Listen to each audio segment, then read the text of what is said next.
There was a time before shame ever touched the human heart, a time when the body was not hidden and desire was not a sin. In those ancient days, the first humans did not believe in gods above. They believed in what they could see, feel, and touch. They saw the earth, the rivers, the wind, and the fire, and they called it all the Mother. She was not an idea, she was the source of life itself.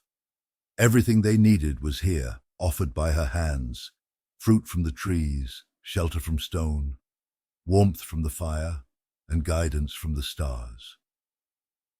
They lived with deep certainty that paradise was not a dream. Paradise was already here beneath their feet. Every animal, every plant, every breath they took was an affirmation of sacred presence. The stars above were not homes of jealous gods, but the luminous eyes of ancestors, watching, guiding, protecting. But over time, something changed. Some began to lift their gaze away from the earth. They wondered if divinity lay beyond the sky, in the sun, the moon, the constellations.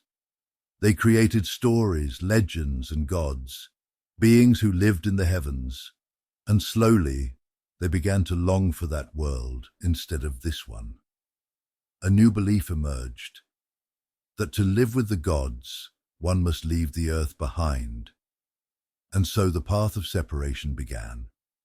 Humans began to think they were not meant for this world, that they were fallen beings, that birth was a punishment, that nature was a test to overcome, not a home to embrace.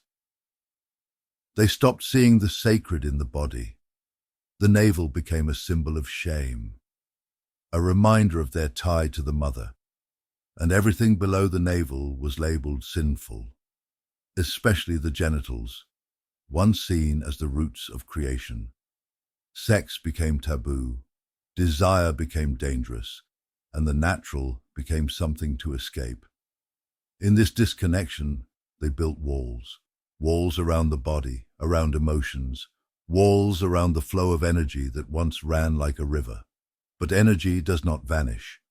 What is repressed only gathers force, and that force, the raw power of sexuality, began to erupt, twisted, misused, distorted. Instead of flowing upward, the engine of creation stalled, overheated, and burned. Instead of freedom, humanity lived in chains of repression, and now we live in the time of reckoning. The dam has broken.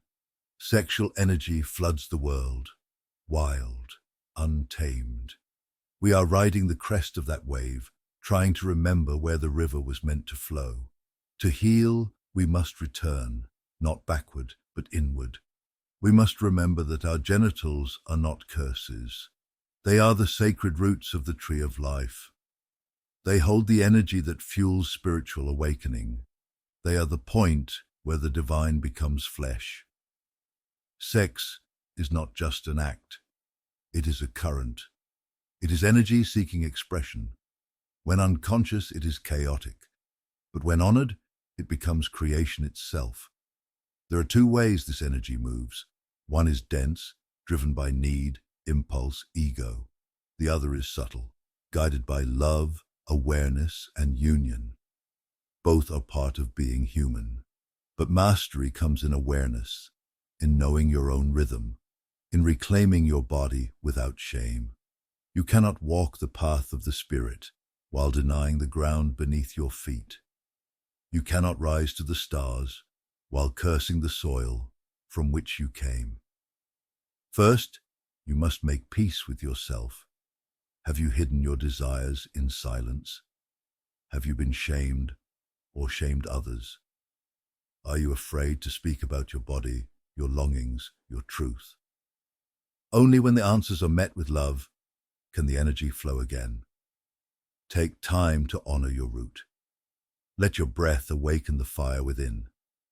Move the energy gently through your body, from the root to the crown, from desire to creation, from flesh to spirit. This is not about transcendence. This is about integration. The sacred is not far away. It is here. It is in your cells, in your breath, in your pleasure, in your pain. It is in the tree that grows strong because its roots run deep.